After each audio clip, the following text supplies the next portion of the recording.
Hello everyone, Nobel online classes में आप सबका स्वागत है। अब अपन लेते हैं 17 क्वेश्चन 6.1 का। क्वेश्चन है दो कोष्टक cos square 45 degree plus ten square 60 degree कोष्टक बंद minus 6 sine square 45 degree minus ten square 30 degree is equal to 6।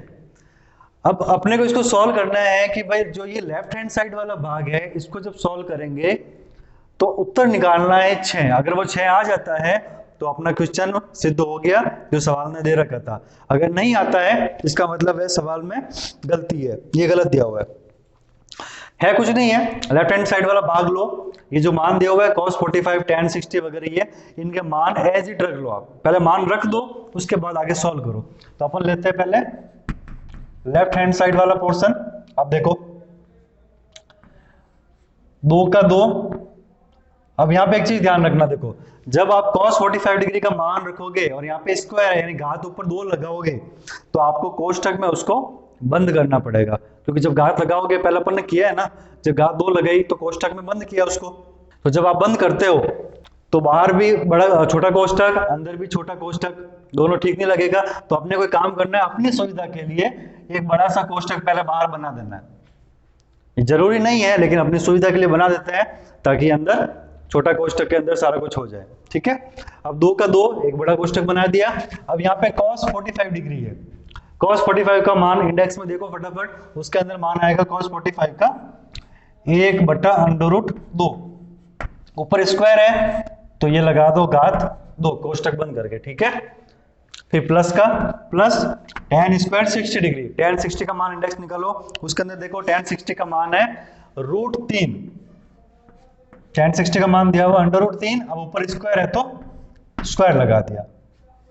ये वाला भाग हो गया, इसको कोष्टक में बंद कर दो वापिस, ये वाला पोर्शन हो जाएगा। ठीक है, अब यहाँ पे माइनस, तो माइनस का माइनस 6 का 6।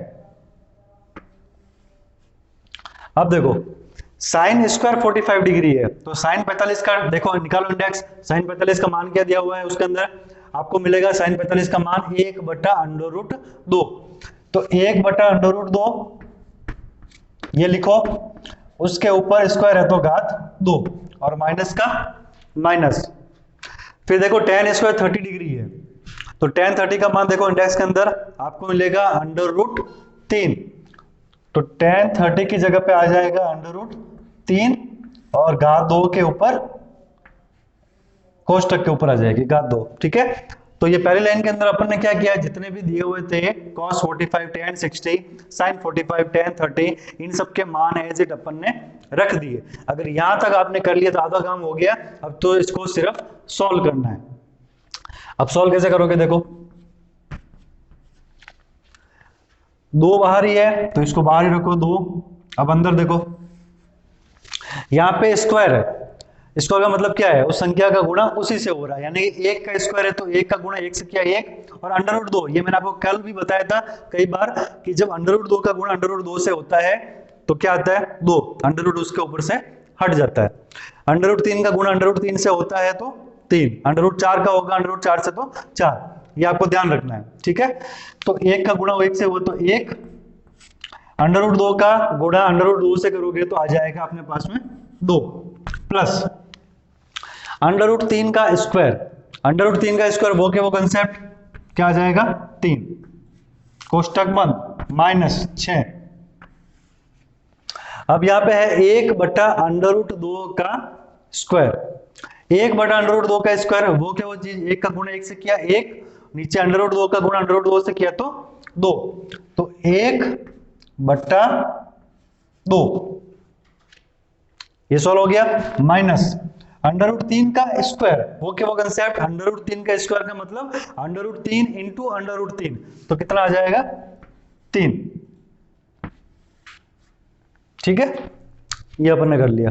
अब ये अपने मान रख दिए, इसको आगे थोड़ा सिंपलीफाई भी कर दिया। अब इसको आप देखोगे कल मैंने आपको बताया था बोर्डमास नियम, उसके अनुसार क्या था, बोर्डमास नियम के अनुसार था कि जो पहला अक्षर दिया हुआ है बी वो होता है ब्रैकेट, ब्रैकेट का मतलब कोष्टक। तो जो कोष्टक के अंदर जो अपने को संख्या दी हुई है पहले उसको हल करना है। भाई आप तो देखोगे बाद में आगे ये इसके बाहर 2 भी लिखा हुआ है, लेकिन वो सॉल्व करना नहीं होगा। क्यों?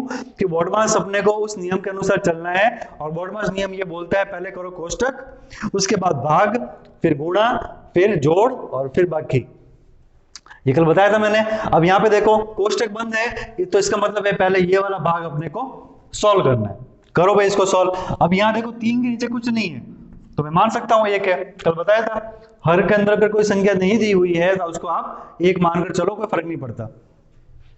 अब देखो यहाँ पे लसपा वाली जोड़ है, यहाँ पे हर में 2 है, यहाँ पे 1 है, सिंपल है। 2 और 1 का लसपा आ जाएगा 2, तो बट्टा 2। अब इसको हल करो। 2 का भाग 2 में एक बार, 1 को वापस 1 ऊपर अंश से गुणा किया तो 1, प्लस 1 का भाग 2 में 2 बार, 2 को 3 से गुणा किया तो 3 दूनी 6। ये अपन ने सॉल्व कर दिया।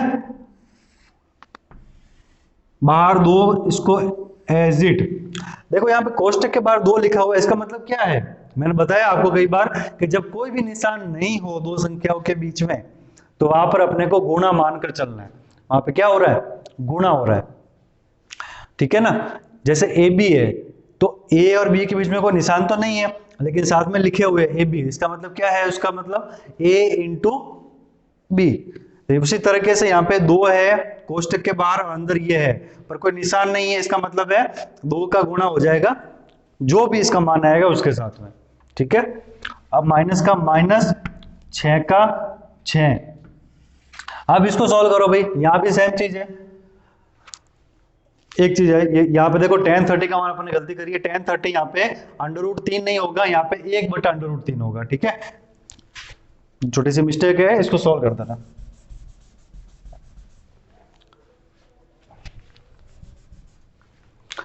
tan 30 का मान हो जाएगा 1/√3। तो वही 1 का गुणा 1 से किया 1, √3 का गुणा किया √3 से तो 3, 1/3। अब इस भाग को सॉल्व करो। 2 और 3 लसपा आएगा कितना इसका? 3 दूनी 6। जब अभाज्य गुणनखंड विधि से लसपा निकालोगे और उसका कंटिन्यू में प्रैक्टिस करोगे तो आप समझ जाओगे कि भाई लसपा कैसे निकालते हैं। 2 और 3 का लसपा एलसीएम कितना आएगा? 3 दूनी 6। 2 का भाग 6 में कितनी बार आ जाएगा? 3 बार। उस 3 को मल्टीप्लाई किया 1 से तो आ जाएगा 3, माइनस का माइनस। अब 3 का भाग 6 में कितनी बार जाएगा? 3 दूनी 6, यानी कि 2 बार। उस 2 को मल्टीप्लाई किया 1 से तो ये आ जाएगा 2। अब इसको आगे सॉल्व करो। अब तो सिंपल है, 2 का 2, देखो कोष्टक में 6 और 1 जोड़ दो, कितना आ जाएगा? 7, 7/2। तो 2, मैंने कहा कोई निशान नहीं, मतलब इंटू का निशान है, तो 2 इंटू 7/2 माइनस यहाँ पे है 6, कोई निशान नहीं है तो इंटू 3 माइनस 2, 3 माइनस 2 गया तो 1, तो 1/6। अब तो देख लो यहाँ पे 2 और 2 कट रहा है, यहाँ से 2 से 2 कट गया और 6 से 6 कट गया, तो बचा क्या? यहाँ पे 7 है, यहाँ पे 1 है, बचा क्या? इधर 7 माइनस यहाँ पे 1, और 7 माइनस 1 कितना होता है? 6। देख लो सवाल के अंदर राइट हैंड साइड में क्या दिया हुआ है? 6। तो 6 अपना हल निकाला, इसको सॉल्व किया, 6 आ गया, तो ये आ जाएगा अपने राइट हैंड साइड। इसका मतलब जो अपन ने LHS जो लेफ्ट हैंड साइड सॉल्व किया, उसको सॉल्व करने पे अपने को उत्तर आया 6, जो किसके बराबर है? राइट हैंड साइड के। तो इसका मतलब हमने सिद्ध कर लिया कि लेफ्ट हैंड साइड बराबर है राइट हैंड साइड के, और ये अपना इति सिद्धम, ठीक है। तो इस तरह से अपना ये 17वां सवाल कंप्लीट हुआ। इसमें अगर आपने मान सही रख दिए तो उसके बाद में कैलकुलेशन सिंपल है। हर सवाल में लगभग एक जैसी कैलकुलेशन है, थोड़ा बहुत ऊपर नीचे है, जैसे जैसे प्रैक्टिस करोगे इजी वे में हो जाएगा। मेन चीज जो होती है सवाल के जो ये ट्रिग्नोमेट्रिक वैल्यूज दे रखी है, इनके एंगल के मान रखना। 17वां कर लिया अपन ने। अब इसको 16वां सवाल अपन लेते हैं। ये अपना सवाल है 16वां सवाल 6.1 का। Sine 60 degree plus sine 30 degree upon sine 60 degree minus sine 30 degree, ये बराबर है tan 60 degree plus tan 45 degree upon tan 60 degree minus tan 45 degree. इसका मतलब क्या है कि LHS ये वाला भाग इसके बराबर ये सॉल्व करना है। कैसे करोगे? इस भाग को भी सॉल्व कर दो आप, इसको भी सॉल्व कर दो। अगर दोनों के मान आपस में बराबर आ जाते हैं तो ये हो गया आंसर प्रूव्ड। तो एक एक को अपने को करके देखना पड़ेगा। पहले अपन लेते हैं लेफ्ट हैंड साइड, यानी कि ये वाला भाग। अब करने का तरीका में कोई चेंज नहीं है, करने का तरीका वही रहेगा। जो जो आपको दिए हुए हैं कोणों के मान, उनके आप इंडेक्स देखो, इंडेक्स में से मान इनके उतार दो। अब साइन 60 डिग्री है, साइन 60 का मान देखो इंडेक्स के अंदर आपको दिया हुआ होगा √3/2 प्लस का plus sine 30 degree. Sine 30 degree का मान देखो आप इंडेक्स के अंदर दिया हुआ होगा आपको 1/2 नीचे बट्टा साइन 60। वापिस साइन 60 का मान इंडेक्स में देखो √3/2 माइनस साइन 30 डिग्री मान दिया हुआ होगा आपको 1/2। अब इसको सॉल्व करना है। ऊपर लसफा वाली जोड़ है, नीचे लसफा वाली बाकी है, लेकिन सिंपल जोड़ सिंपल बाकी है। क्यों? क्योंकि हर के अंदर दोनों सेम है। हर निकालना, इसका लसफा निकालना बहुत सिंपल हो जाएगा। यहाँ पे 2, यहाँ भी 2, तो लसफा कितना आ जाएगा 2। 2 और 2 ऊपर आ गया लसफा 2। अब इसको सॉल्व करो। इस 2 का भाग 2 में गया, एक बार इस 1 को √3 से गुणा किया तो कितना आ जाएगा √3। ठीक है, क्योंकि √3 है, 1 को किसी भी संख्या से गुणा करो वही आना है। फिर प्लस का प्लस 2 का भाग 2 में वापस कितनी बार गया, एक बार उस 1 को गुणा किया अपन ने 1 से तो 1। ये ऊपर वाला भाग सॉल्व हुआ, ये वाला नीचे वाला अभी बाकी है, ये कर दिया अपन ने। अब बट्टा, अब नीचे करो देखो √3/2 माइनस 1/2। दोनों तरफ हर कितना है 2, सेम चीज हो जाएगा। लसफ कितना आएगा 2 आ जाएगा, इन दोनों का लसफ 2। अब सॉल्व करो। इस 2 का भाग 2 में गया, एक बार उस 1 को गुणा किया √3 से तो आ जाएगा √3 माइनस का माइनस, इसमें माइनस है। इस 2 का भाग गया 2 में, एक बार इस 1 को गुणा किया 1 से तो 1। ठीक है, अब तो सिंपल है। मैंने आपको कल एक चीज बताई थी कि जब भी भिन्न के नीचे भिन्न हो, बट्टा के नीचे बट्टा हो, तो नीचे वाली जो भिन्न होती है वो उसको आप घुमा दो, उसको उल्टा कर दो। लेकिन उल्टा करने का तरीका क्या है, जो बीच में बट्टा है इसको गुणा में आप कन्वर्ट करोगे। यहाँ पे इंटू का निशान आ जाएगा, देखो कैसे करोगे। यहाँ पे √3 प्लस 1/2, ये तो ऐसे कैसे रहेगा √3 प्लस 1/2। अब ये जो बड़ी सी लाइन दिख रही है बट्टा, इसकी जगह पे आ जाएगा इंटू का निशान। और जो नीचे वाली संख्या है इसको कर दो उल्टा, यानी कि जो 2 नीचे दे रखा है ना, इस 2 को लेकर चले जाओ ऊपर। लेकिन ये करना तभी है जब आप इसको इंटू में कन्वर्ट करो। ठीक है ना, 2 चला गया ऊपर, नीचे रहेगा √3 माइनस 1। अब तो सिंपल है, यहां पर भी 2 है, ऊपर भी 2 है, तो 2 से 2 तो कट गया। तो एट लास्ट अपने पास क्या आया √3 प्लस 1 ऊपर बचा और √3 माइनस 1 नीचे बचा।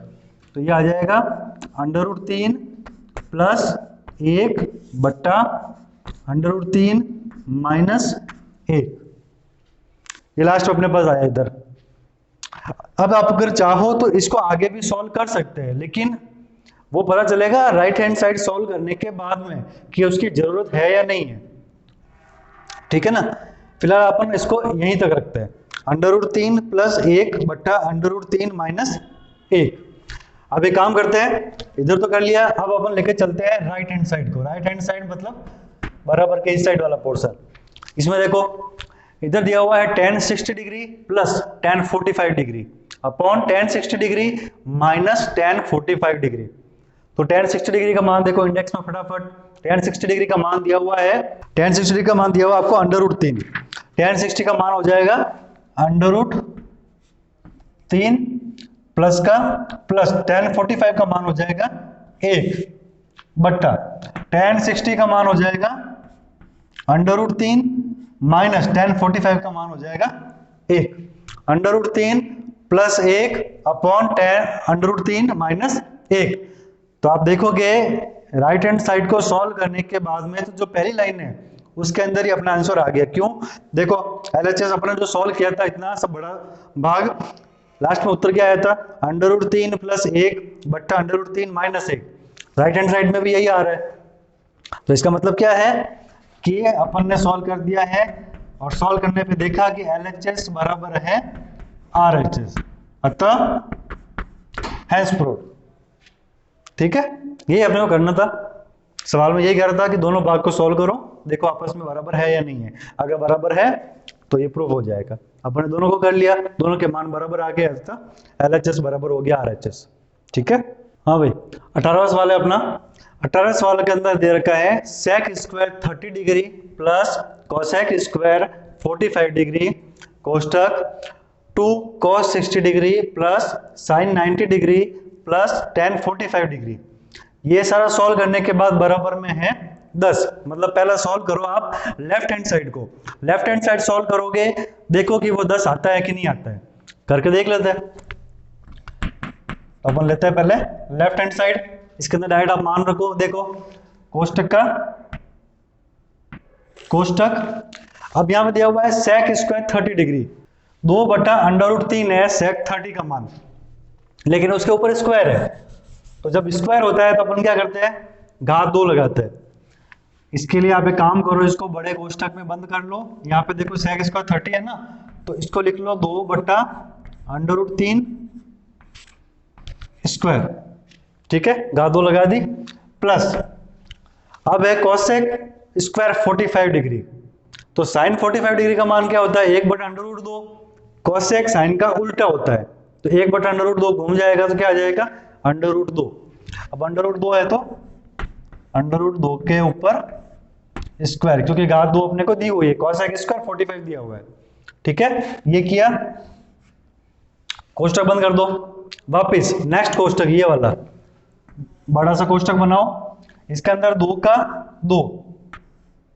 अब cosec 60 डिग्री, देखो cos 60 डिग्री, cos 60 डिग्री का मान देखो आप इंडेक्स के अंदर क्या मिलेगा आपको?